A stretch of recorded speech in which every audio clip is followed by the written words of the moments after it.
Yes, beta.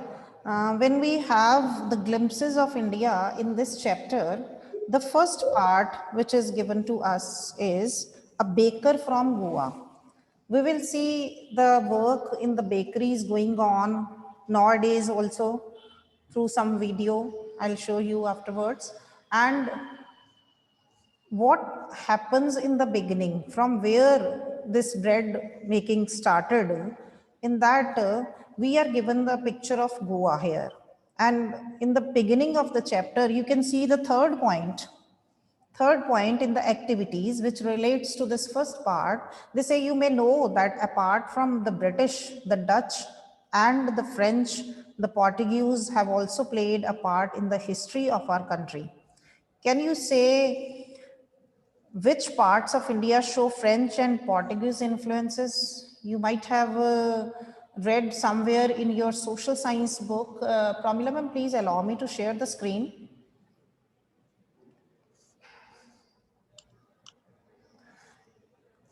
Students, I'll be showing you the text of the chapter only. You can open your books or you can see on the screen as you feel convenient, as it is comfortable for you. Go accordingly. Either you look at the book or on the screen of the chapter. So what we are told here, Pramila ma'am, please allow me to share the screen.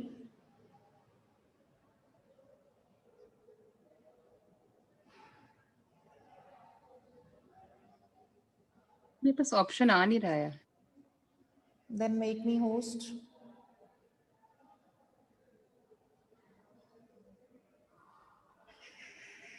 हो गया ma'am.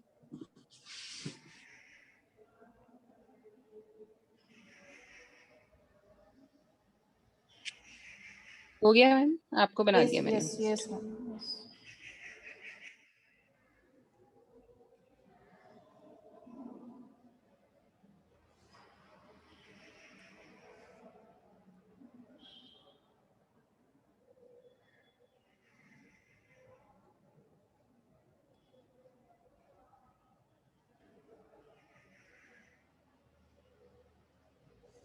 Yes, beta, you can see on the screen the text of your chapter, and in which the first point they have given in the activities, what images of people or of places come to your mind when you think of our country. This is your work for today. We'll find out some of the other places which you can remember, which you can quote here where you have visited, or any other place of India in our country which you want to mention, जो आपको लग रहा है बहुत important है या किसी चीज के लिए famous है. We will discuss about it in the next meeting. So you must find out some of the places. Then the second point they have given you, according to your visit, your real experiences, what parts of India have you lived in or visited? कि आप कहाँ कहाँ पर रहे हो India में और कहाँ कहाँ पर आपने visit करी है. Can you name some of the popular tourist destination, जिसको कि tourist destination या लोग वहाँ पर घूमने के purpose से जाते हैं. आप किसी भी जगह पर घूमने गए हों या आपने कहीं किसी जगह पर stay किया हो, रहे हों आप वहाँ पे, you can mention those names. We will discuss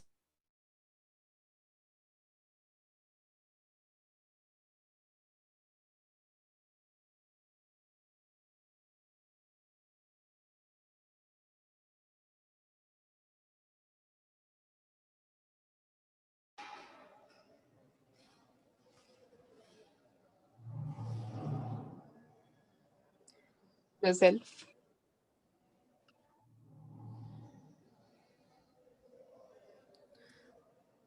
So I think these first two activities are clear to you, that you have to find out some of the names of the places of your country where you have visited or where you have lived, or anyone else in your circle, in your friend circle or in your family, they have visited some places and you know about that. You will make a list of that and we'll discuss it at the next meeting. This is the activity for you to find out. Then the third activity is totally linked with our first part. That is, you might have read in your social science somewhere that India was also a colony of the Britishers before independence.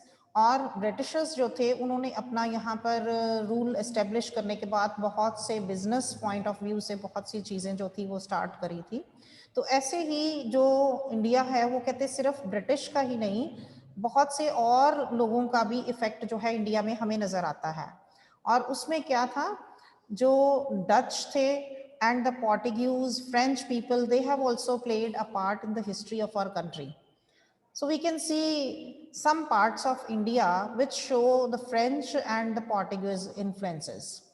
And this chapter, the first part, which is giving us a baker from Goa. Baker, you understand, a person who is baking the things, making breads, etc. Bakery में जो लोग होते हैं. So we are getting a picture of Goa where the baking of the things of the bread is very important, and still it is in vogue means in fashion. अभी भी है उसकी bread जो है अभी भी कहते हैं बहुत famous है. So in the beginning what we are told that this is a pen portrait of a traditional Goan village baker who still has an important place in his society. Pen portrait means we are told about the personality of the baker, what type of work he does, and how he looks, what people think about him, what was his life. That is pen portrait. Pen portrait किसको कहते हैं, जिसमें हमें किसी भी व्यक्ति के बारे में सब कुछ बताया जाता है, उसकी अपीयरेंस के बारे में, उसकी पर्सनैलिटी के बारे में, उसके बिहेवियर के बारे में, और उसका जो रहन सहन है, लिविंग स्टाइल जो है उसके बारे में बताया जाता है. That is called a pen portrait. So here we are getting the pen portrait of a traditional Goan village. Traditional means in the old times. Goa के village में पुराने टाइम में जो bakers थे वो कैसे थे. We are getting the picture of that. And the writer says कि who still has an important place in the society. अभी भी society में उनकी बहुत important place है. They have position in the society. क्योंकि आप लोगों को पता है कि आजकल हमारी lifestyle के अंदर ब्रेड को हम कितनी इंपॉर्टेंस दे रहे हैं. हफ्ते में 2 दिन 3 दिन तो घर में ब्रेड आप खाते ही हो, ब्रेकफास्ट में खाओ या इवनिंग स्नैक्स में खाओ. So it has become very important. Those old traditional people are not present, but still the baking of the bread and other things which are going on, still it is the famous business of that area. So what the writer says here, the writer of the chapter is Lucio Rodrigues. You must note down 3 parts are there and 3 parts have different writers. So the first part, a baker from Goa, is having the writer Lucio Rodrigues. So what he says, he tells the story from the mouth of his elders कि उनके जो बड़े बुजुर्ग थे, उनके जो elders थे, वो उनको बताया करते थे. जो उन्होंने, जैसे आपके ग्रैंडफादर, आपके ग्रैंडफादर या ग्रैंडमदर्स आपको स्टोरीज बताते हैं पुराने टाइम की, in the same way the writer has explained the story from the mouth of their elders. So look at the lines now. What he says, our elders are often heard reminiscing nostalgically about those good old Portuguese days, the Portuguese and their famous loaves of bread. क्या कहता है कि जो हमारे elders थे, they are often heard reminiscing, कि हमने उनको बहुत बार सुना है. reminiscing nostalgically क्या होता है कि हम अपनी पुरानी यादों में कई बार खो जाते हैं और हमें वो यादें बहुत अच्छी लगती हैं, हम उनको बहुत अच्छा फील करते हैं उनको याद करके. That is reminiscing. Nostalgically means thinking fondly of the past, कि आप बड़े अच्छे तरीके से, अच्छे मूड के साथ अपने पास्ट की बातों को याद करते हो. तो ऐसे ही उनके एल्डर्स जो हैं वो अपनी पुरानी बातों को याद किया करते थे. And about those good old Portuguese days, कि उन पुराने दिनों में जबकि पोर्टुगीज लोग वहाँ पर थे, and the Portuguese and their famous loaves of bread, और वो लोग थे और उनके साथ उनकी फेमस ब्रेड होती थी, ब्रेड जो कि वो बनाते थे और उस टाइम पे बहुत अच्छी उसकी सेल होती थी. Those eaters of loaves might have vanished. तो राइटर क्या कह रहा है कि उन्होंने क्या बता रहे थे अपने बच्चों को, अपने एल्डर्स जो उनके हैं वो अपने बच्चों को आगे क्या बताते हैं कि शायद कहता वो जो ईटर्स थे उस टाइम, ब्रेड को खाने वाले जो लोग थे, they might have vanished means disappeared, कि वो तो अब वहां पर नहीं है, वो खत्म हो चुके हैं. But the makers are still there, लेकिन जो ब्रेड को बनाने वाले लोग थे वो अभी भी वहां पर मौजूद हैं.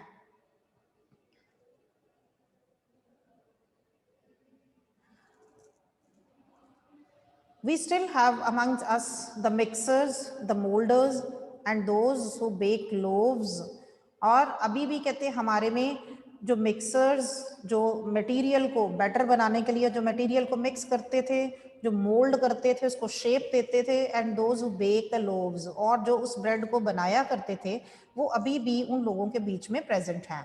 Those age old time tested furnaces still exist. और वो पुरानी, एज ओल्ड मीन्स युगों युगों पुरानी, जो उनकी टाइम के साथ टेस्ट की हुई फर्नेसेस, उन्होंने बहुत ज़्यादा उसके ऊपर चीज़ें बनाई हुई थी, टेस्ट करी हुई थी. फर्नेसेस मीन्स भट्टियाँ जिसके अंदर की वो आग जलाते थे, दैट स्टिल एग्जिस्ट, कि अभी भी वो मौजूद है. Still exist means still present. The fire in the furnaces has not yet been extinguished. और उन भट्टियों में, उन फर्नेसेस में जो आग है वो अभी तक भी एक्सटिंग्विश नहीं हुई थी, मतलब वो अभी भी बुझी नहीं थी. तो क्या बता रहा है हमें राइटर कि एक बार फिर से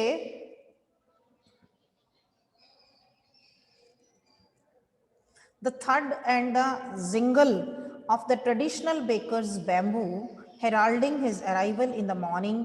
क्या होता है कि third and jingle, third means उनके पास एक बड़ा सा बांस होता था, वुडन बैम्बू की तरह बांस होता था, जिसकी कि वो जोर से जब जमीन के ऊपर लगाते थे तो उसकी आवाज आती थी. और उसके साथ जिंगलिंग साउंड, उन्होंने आसपास उसके कुछ बेल्स बांधी होती थी जिससे कि जिंगलिंग साउंड सुनाई देती थी.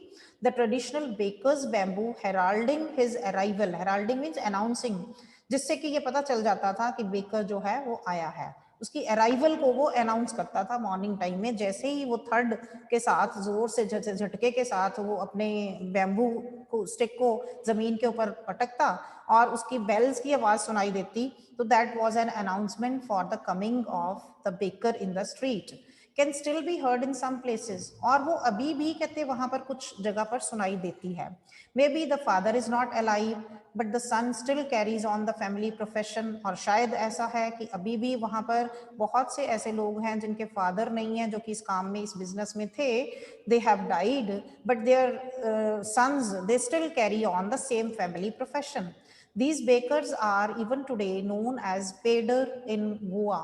और इन बेकर्स को आज भी किस नाम से जाना जाता है? पेडर in Goa. Underline this name what is given to the bakers in Goa. During our childhood in Goa the baker use to be our friend, companion and guide. अब उनके एल्डर्स क्या बताते हैं कि बचपन में वो क्या याद करते हैं कि गोवा में जो बेकर्स आते थे, they were just like their friends, companion and guides. He used to come at least twice a day, और वो दिन में 2 बार आया करते थे. कैसे? Once when he set out in the morning on his selling round, and then again when he returned after emptying his huge basket. कि एक बार सुबह जब वो अपनी ब्रेड सेल करने के लिए, बेचने के लिए आते थे, राउंड लेने के लिए, और उसके बाद जब वो वापस अपनी बास्केट को खाली करके निकलते थे, तो that was the second round. The jingling thud of his bamboo woke us up from sleep and we ran to meet and greet him, and that was the waking bell for the children. कि बच्चे उस time पे इतने शौक से भाग कर जाते थे उसको देखने के लिए कि उसकी कहते जो थर्ड जिंगलिंग साउंड आती थी उसके थर्ड की बैम्बू स्टिक की, वो उनको जगा देती थी नींद से. And they came running to meet and greet him. Greet him means welcome him. कि वो उसको मिलने के लिए, उसको वेलकम करने के लिए बच्चे भागते हुए बाहर आ जाते थे आवाज सुन के. Why was it so? Was it for the love of the loaf? Not at all. कहते ये इसलिए नहीं था कि वो हमें ब्रेड अच्छी लगती थी कि we want to have that bread, we have love for that bread. No, it was not the reason. The loaves were bought by some Peskin and Beston, the maid servants of the house. क्योंकि actual में जो bread थी उसको खरीदने वाले कौन लोग थे? वो थे उनके मेड सर्वेंट्स. ये नेम्स मेंशन किए गए हैं, पेस्किन और बेस्टन में भी the names of their made servants. जो घर की मेड सर्वेंट होती थी वो ब्रेड खरीदने के लिए बाहर आती थी. What we long for were those bread bangles which we chose carefully. लेकिन बच्चे क्या पसंद करते थे? उनके पास ब्रेड की बनी हुई बैंगल्स होती थी. जैसे आजकल आप देखते हैं ना जैम रोल्स बने होते हैं राउंड राउंड से, ऐसे ये बैंगल्स की शेप में ब्रेड के उनके पास पीसेस होते थे जो कि बच्चों को पसंद थे. Long means they desire for those bread bangles which we chose carefully. और बच्चे बड़े अपने ध्यान से उसमें इसकी बास्केट में से खुद चूज करते कि उनको कौन सी बैंगल लेनी है. Sometimes it was sweet bread of special make. What were these bangles? Bread bangles किसको कहा गया है? These were the sweet breads which were specially made for these children and to attract those children.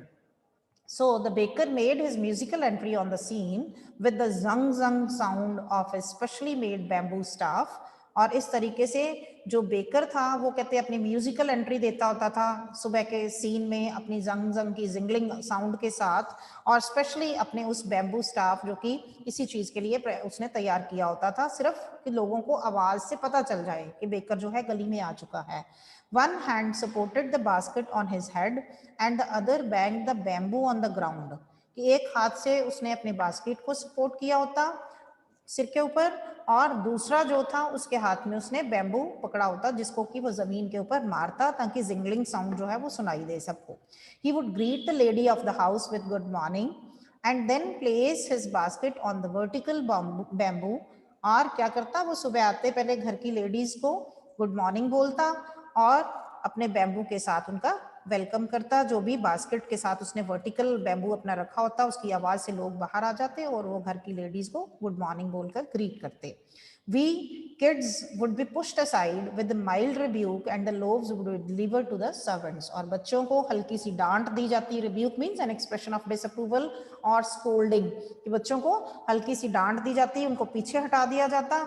mild means slight, हल्की हल्की, बहुत गुस्से के साथ नहीं, mild rebuke। और जो लोव्स थी दैट मीन्स ब्रेड थी वो डिलीवर की जाती पेड सर्वेंट्स को। But we would not give up, लेकिन बच्चे हैं कि कहाँ मानने वाले थे।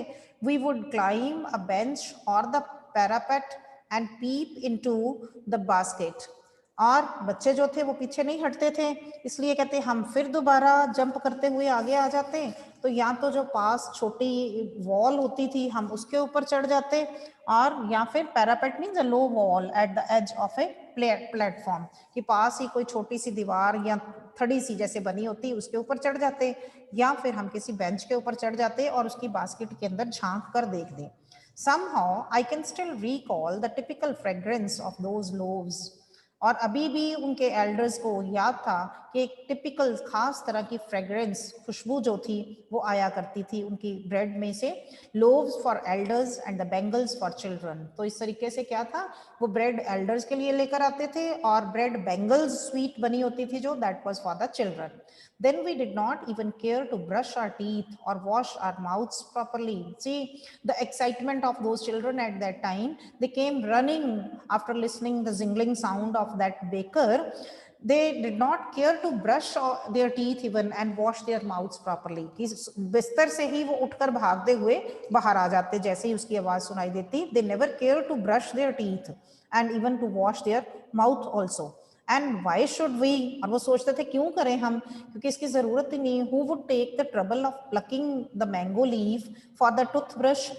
पहले क्या होता था, लोग ये पेड़ों के ही टहनियों को उतार कर उसी से अपने दांतों को साफ करते थे। आजकल तो आपके पास टूथपेस्ट और ब्रश आ गए ना, तो पहले क्या लोग करते थे, आम की वो टहनी तोड़ ली, या और 2-3 बरगद का पेड़ होता है, पीपल का पेड़ होता है, उसकी टहनियां तोड़ के उसी से अपने दांतों को साफ करते थे। तो कहते कौन ऐसी ट्रबल उठाए, ऐसी प्रॉब्लम उठाए कि पहले मैंगो लीफ को तोड़े और उसका टूथब्रश बना के फिर उसके अपने दांतों को साफ करे।